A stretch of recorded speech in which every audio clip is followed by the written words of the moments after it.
Hey guys, so a couple of people have asked me to sort of explain how I have changed my gender marker and how I started my whole transition process and all of that sort of stuff.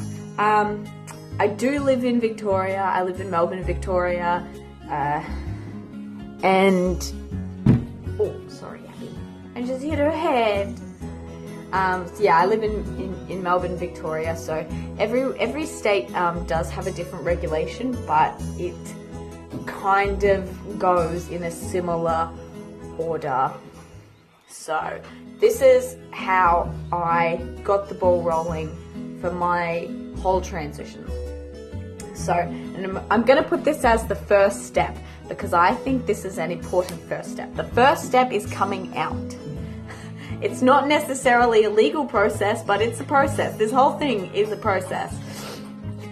I think it's good to come out first because it sort of gives like the people you've come out to, like I'm going to talk about my mum, for example, like time to adjust.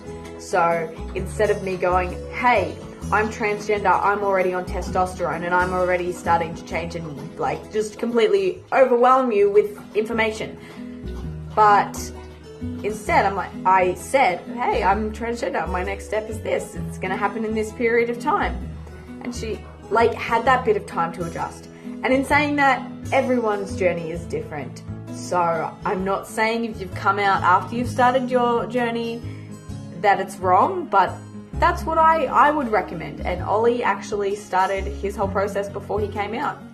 And that's all going fine as well. But I think his mum was a bit shocked with it.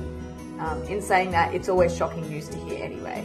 Oh, well, not always, but a lot of the time. In the situations I've seen, it's been shocking for the family because they just have this image of what their child is going to be, and we've kind of turned around and be like, haha, not really, just kidding, this is a thing. Anyway, that's a whole nother video. So, the first actual step to the legal process of changing your gender marker and getting on hormones and things like that is finding a GP. Now, I went to Northside Clinic, which is in Fitzroy in Melbourne. They were really, really good there. There were about 3 that I know of in Melbourne that I thought about going to, but I think the first step is finding your GP. And if you don't know how to find that GP, you can always go on like a Facebook group in your state, like a trans Facebook group, and be like, hey guys, I want to start this whole thing, where did you go? I was just really lucky and I had a MTF friend, and she said that she went here and they are really, really good with this kind of stuff. So I was lucky in that situation, and she was able to help me and recommend me to some places. So once you have your GP appointment, I was pretty straightforward about it. I'm like, all right, this is what I want. I want to start hormone replacement therapy. And I think because I was so straightforward, just be like, this is what I want, he was just like, the doctor I saw was like, all right, cool, I will refer you on to this person. So he referred me to a gender specialist who I don't like, but that's fine. That's another video that I will chat about why I didn't like my gender therapist. But the GP will refer you to a gender therapist nevertheless. I think legally they have to do a minimum of 3 sessions, but generally you have to go to about 4 to 6.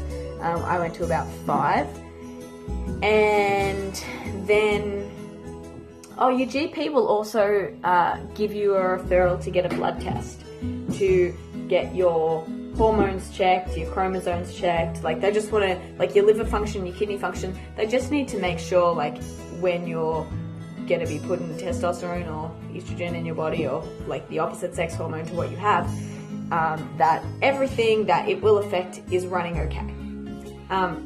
I forgot to put that one in. I've even written a little list for you guys. Normally I don't. But I'm trying to stick with it this time. Lol, this time I've never stuck to one because I've never written one. I just talk out my ass.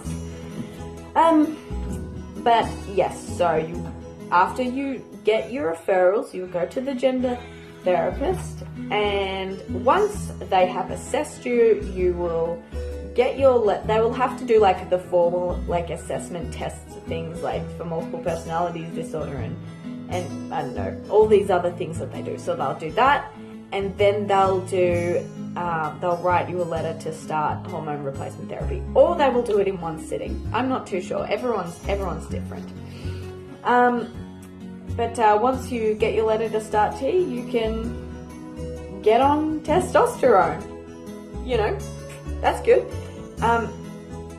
Now, once you're on testosterone, I don't know, like, if there's a minimum amount of time that you need to be on it, or you have to be on it at all, and you only just need to, like, be going through the process to get on it. I'm not sure.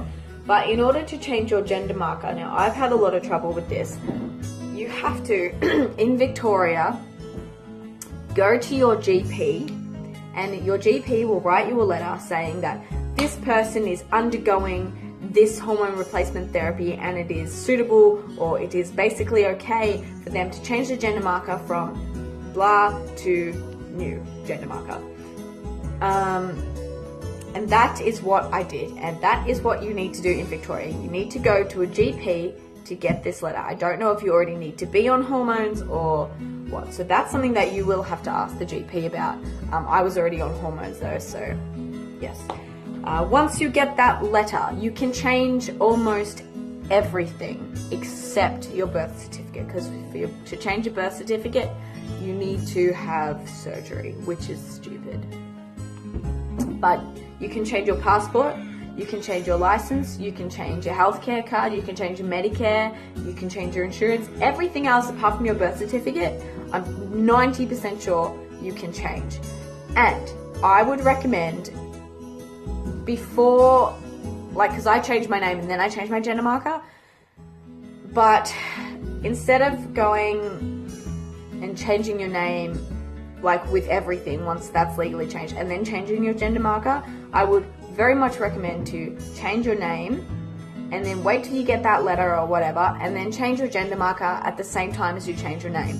Because what happens is when you change your name, there's an out-of-pocket fee because they need to do this whole process thing. But if you're changing your gender marker with your name, it's seen as like a correction kind of thing. So there's actually, you're not out of pocket with your passport or with your learner's permit or your license or whatever. It doesn't matter because you'll be changing your sex or your gender. So that's what I would recommend to do, because I'm a tight ass and I'm saving. Well, I'm trying to save. So that's always a good thing, saving like $200 per piece of ID. But yeah, the whole process of actually changing my gender marker was not that difficult. Like I didn't find it that difficult at all. Like, changing my name was harder than changing my gender marker because I had to go through like births, deaths, and marriages. But yeah, so that's basically how you like get through the process of changing your gender marker and starting hormones and all of that. Like, the whole thing, it sounds okay. I just spent less than 8 minutes explaining that to you, and it sounds so not complicated, but the whole process overall is complicated. But changing your gender marker isn't complicated. The hard part is actually getting that letter. Well, it was for me because I was given all the wrong information. And then actually going into the places and waiting and having that awkward conversation like, I need to change my gender. Yeah. So that was probably the hardest part. But because I ticked all the legal boxes, like I had my name thing, I've done it, like I've prepared everything. It's right here. I've even got a photocopy for you so you don't have to tell me to come back. It was all very easy once I was actually in there and being seen to actually change my gender marker and my name. But that's all. If you have any other questions about anything like that, leave it in the comments. That's really all I've done so far. Like, I haven't even had a consultation for surgery or anything like that, so I can't answer questions about surgery or anything like that, but I can answer questions about the processes that I have been through and how I dealt with that and all of that sort of stuff. So if you do have any questions about like hormones or gender markers or anything like that, that is something that I actually can help you with. But everything else I haven't. Can you hear that? What a wanker. Everything else I haven't dealt with yet. Before I go, I do just want to remind you guys that I am trying really, really hard to save for my top surgery. I will post everything in the description below. Please, please, please help me. I have no idea how I'm going to save so much money. I have no idea. Because I have to pay rent and look after my cats. And anyway, but all help would be so appreciated. And also I got a haircut yesterday. Do you like it? She did like a weird little line. I don't know. I like it. But I don't really know how to style it, so I can just look like a little bit bald there. That's fine. Anyway, alright guys, I hope you're having a really good day. Please click on the links below and help me pay for top surgery because I'm going crazy and I want these things off now. Alright, I will speak to you later. I'll keep you guys up to date. I will very soon be doing a 3-month on testosterone update video, and it will have body comparisons and all sort of comparisons for you because I was really excited about 3 months, so I took lots of photos of myself. I take lots of photos of myself anyway, so I have no excuse. Alright, I'll speak to you all later. I hope you're having a really good week. Bye!